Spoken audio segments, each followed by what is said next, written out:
ICC ranking নিয়ে হঠাৎ দেখা দিল এক অদ্ভুত ঘটনা। বুধবার প্রকাশিত তালিকা থেকে বাদ পড়লেন বিরাট কোহলি আর রোহিত শর্মা। তবে ঘণ্টাখানেকের মধ্যেই আবার ফিরলেন তারা। এখনও ওয়ানডে ক্রিকেটে সক্রিয়, তবু আচমকা নাম উধাও হয়ে গেল দুই তারকার। গত সপ্তাহে রোহিত ছিলেন 2 নম্বরে 756 রেটিং পয়েন্ট নিয়ে, কোহলি ছিলেন চতুর্থ স্থানে 736 পয়েন্ট নিয়ে। রোহিত কোহলি বাদ পড়ায় বাবর আজম এক ধাপ এগিয়ে 2-এ উঠে আসেন। তবে কিছু সময় পর আবার হালনাগাদ তালিকায় ফিরিয়ে দেয়া হয় এই দুই ভারতীয়কে। তখন দেখা যায় সর্বশেষ আপডেট তারিখ দেখানো হয়েছে 10 আগস্ট।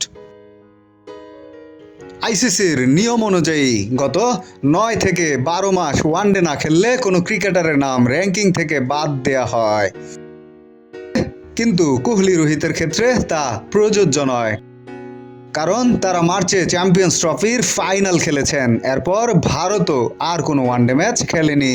তাহলে কেন তাদের নাম বাদ গেল, আবার কেন ফিরলো, এ নিয়ে কোনো ব্যাখ্যা দেয়নি আইসিসি। ফলে জল্পনা বাড়ছে সমর্থকদের মধ্যে।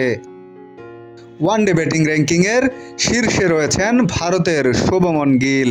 তবে রোহিত আর কোহলিকে ঘিরে এই কাণ্ডে হতাশ হয়েছেন সমর্থকরা।